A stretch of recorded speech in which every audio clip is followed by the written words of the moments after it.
Era uma tarde de outono em Lisboa, com o sol ainda forte filtrando através das folhas das árvores no Jardim da Estrela. Maria, com os saltos altos e quando no empedrado da calçada, acabara de sair do seu escritório no Chiado, onde reinava como advogada implacável em casos de direito empresarial. O ar cheirava a castanhas assadas vendidas pelos ambulantes, mas para ela, tudo era apenas ruído de fundo. Há um ano, desde a morte da mãe, Ana, vítima de um cancro que a consumira devagar como uma chama lenta, Maria construíra um muro à volta do coração.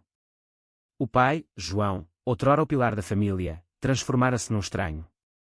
As chamadas dele iam para o voicemail, deletadas sem piedade. Ele tem de aprender a ser forte, justificava-se ela, mas no fundo, era o medo da dor que a afastava. Aquela dor que via nos olhos dele no funeral, um abismo que ameaçava engoli-la também. Enquanto caminhava, distraída com o próximo processo, uma disputa corporativa que destruiria uma pequena empresa familiar, algo a fez parar. Um menino de uns 7 anos, com olhos castanhos profundos e uma t-shirt desbotada do Benfica, estava ali na esquina, segurando um balde de plástico azul cheio de margaridas murchas. Não gritava para vender, apenas olhava os transeuntes com uma determinação que não condizia com a idade. Maria, habituada a ignorar distrações, sentiu um puxão inexplicável. "O que vendes aí, miúdo?", perguntou, a voz seca como os relatórios que redigia. "Flores, senhora." 5 euros o molho, respondeu ele, ereto como um pequeno soldado. As margaridas eram simples, colhidas de um jardim qualquer, mas os olhos dele brilhavam com propósito. Maria, num impulso raro, tirou uma nota de 10 euros da carteira de couro cara. "Levo 2. Enquanto ele embrulhava os caulos com cuidado, num pedaço de jornal úmido, ela perguntou, mais para preencher o silêncio: "E para que queres o dinheiro?" "Um jogo novo." "Uma bola." Ele abanou a cabeça, sério. "Não, senhora. São flores da horta da minha avó. Vendo para comprar um bolo para ela." Maria franziu o sobrolho, o instinto de advogada farejando uma história por trás. "Um bolo. Porquê?" O menino olhou-a como se fosse óbvio. "Porque ela está triste. Desde que o avô foi para o céu há um ano, ela não sorri. Hoje é o aniversário dela, mas disse que não queria festejar. Pensei que um bolo de morango, daqueles grandes da pastelaria na Baixa, a fizesse feliz de novo." As palavras atingiram Maria como uma rajada de vento atlântico. Ali estava um miúdo, um estranho, a mover montanhas por amor, enquanto ela, filha adulta, deixara o pai afundar-se na solidão. A culpa, que ela sepultara sob pilhas de processos, começou a rastejar para cima. "Onde está a tua avó?", perguntou, a voz agora mais suave, quase tremendo. Ele apontou para o jardim ali perto, para um banco de madeira junto ao lago dos patos. "Ali, no nosso banco." Maria seguiu o dedo dele, e o mundo parou. Sentada no banco, uma mulher idosa de casaco simples, mãos cruzadas no colo, olhava o vazio. Mas ao lado dela, com um espaço vazio entre os dois como um fosso de solidão, estava um homem de cabelos grisalhos, casaco de tweed gasto, curvado como se carregasse o peso do Tejo nas costas. Era João, o pai dela. O ar fugiu dos pulmões de Maria. O pai, que ela imaginava enclausurado em casa no Porto, ali em Lisboa, a poucos metros do seu escritório. Mas pior, ele não estava sozinho. Estava com aquela mulher, partilhando o banco como se fossem velhos conhecidos. Uma intimidade sutil, um olhar trocado que Maria interpretou como traição. Há um ano a mãe morrera, e ele já consolava outra. A raiva explodiu devagar, como uma panela de pressão que se acumula. O menino, a quem ela soube chamar-se Tiago, sorriu ao receber mais uma nota de 50 euros que ela lhe deu num gesto de generosidade misturada com fúria. "Vai, compra o bolo e faz a tua avó sorrir", disse ela, mas os olhos fixos no banco. Tiago correu, feliz, rumo à pastelaria. Maria ficou ali, as margaridas na mão como armas. A imagem do pai com aquela mulher queimava-a por dentro. Ele traiu a mãe, pensou. Enquanto ela lutava pela vida no hospital de São João, ele talvez já tivesse esta outra. A imensidão da dor da mãe, as noites em que Ana chorava em silêncio, tudo agora parecia culpa dele. A reação de Maria não foi de confronto imediato, era uma mulher de leis, de planos meticulosos. A vingança começou a germinar, lenta e densa como o nevoeiro do Douro. Nos dias seguintes, a tensão acumulou-se como nuvens antes da tempestade. Maria investigou. Usando contactos no tribunal, descobriu que a mulher se chamava Sofia, viúva recente, professora reformada de uma escola em Alfama. O marido dela morrera no mesmo hospital que a mãe de Maria, na mesma ala. Coincidência, pensou ela, amarga. Mas viu mais: o pai visitava Lisboa com frequência, supostamente para passear, mas agora via-se que era para encontrar Sofia. Fotos antigas no Facebook dela mostravam jantares discretos, passeios pelo Tejo. Para Maria, era prova de infidelidade. A mãe sofrera sozinha, enquanto João construía uma nova vida.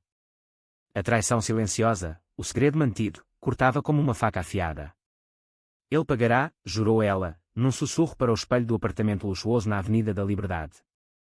O plano de vingança formou-se com a precisão de um contrato legal. Maria, especialista em direito familiar, sabia como usar a lei como arma. Descobriu que Sofia tinha uma pequena herança disputada pelos filhos, um caso pendente no Tribunal Civil. Anonimamente, enviou documentos falsos, nada ilegal ao ponto de incriminar, mas o suficiente para inflamar a disputa. Um e-mail anónimo para os filhos de Sofia, sugerindo que o novo amigo dela, João, influenciava as decisões financeiras.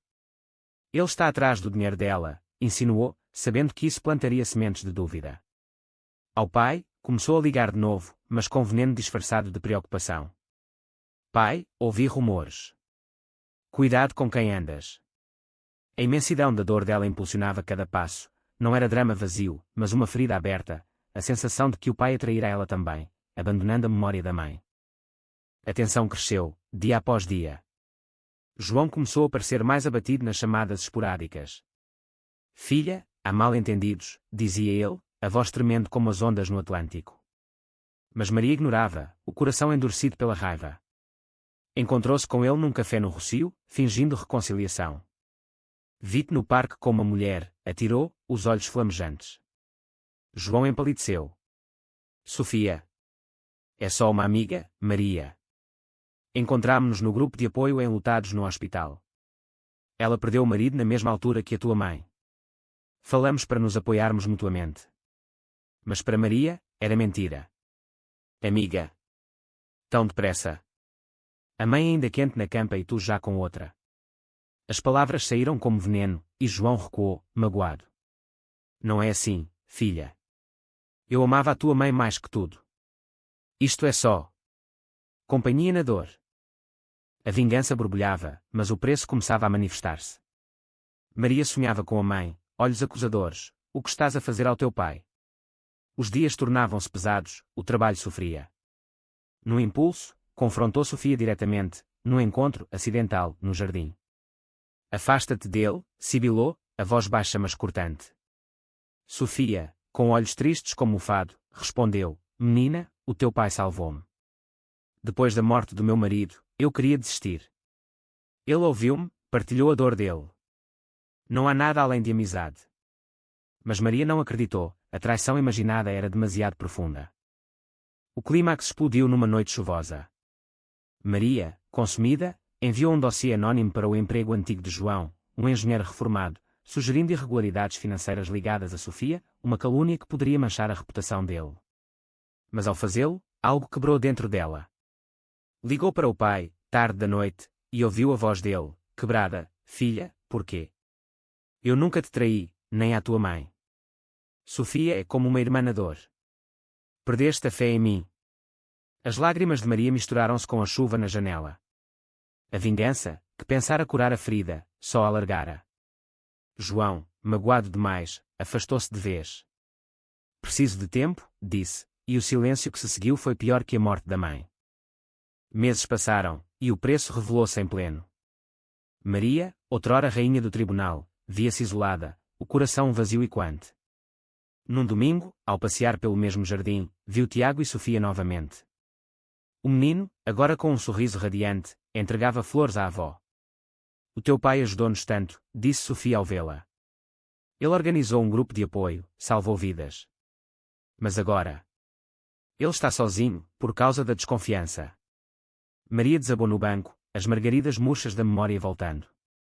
A vingança não trouxera justiça, só destruição. Tentou reaproximar-se de João, mas o dano era profundo. Ele perdoou, com o tempo, mas a relação ficou marcada, como uma cicatriz no granito das muralhas de Lisboa. Água mole em pedra dura, tanto bate até que fura, murmurou ele um dia, referindo-se à persistência dela em reconstruir. Mas Maria sabia, o preço da escolha fora alto demais. A traição era ilusão, mas a dor real era a que infligira a si mesma e ao pai.